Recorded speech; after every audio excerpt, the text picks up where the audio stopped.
मुंबईतील हवेच्या गुणवत्तेची उच्च न्यायालयाकडून दखल, उपाययोजनांबाबत न्यायालयाकडून विचारणा। मुंबईला भेट देणाऱ्या देश विदेशातील पर्यटकांसाठी 12 पैकी 8 समुद्रकिनारे धोकादायक। केवळ गिरगाव चौपाटी आणि जुहू चौपाटी हे 2च किनारे पर्यटकांच्या दृष्टीने सुरक्षित। मुंबई, ठाणे, पुणे, दिल्लीमध्ये घरांच्या किमती गगनाला भिडल्या। सर्वसामान्यांना हक्काच्या घराचं स्वप्न पूर्ण करणं कठीण। देशभरातील घरांच्या किमतीमध्ये 10% वाढ होण्याचीही शक्यता। मुंबईतील आरे जंगलामध्ये आणखी झाडं तोडण्याचा प्रस्ताव आहे का, या संदर्भात माहिती देण्याचे सर्वोच्च न्यायालयाचे राज्य सरकारला निर्देश। मध्य आणि ट्रान्स हार्बर मार्गावर उद्या मेगा ब्लॉक। मध्य रेल्वेवर ठाणे ते कल्याण आणि ट्रान्स हार्बर मार्गावर ठाणे ते वाशी ब्लॉक, तर पश्चिम रेल्वेवर आज रात्रकालीन ब्लॉक असणार।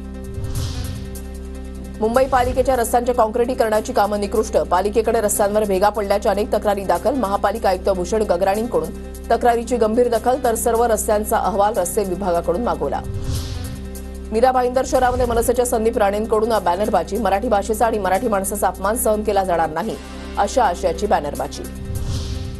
नव्या कांद्याची आवक वाढल्यानं मुंबई कृषी उत्पन्न बाजार समितीमध्ये दर घसरण्यास सुरुवात। बाजार समितीमध्ये 1436 टन आवक।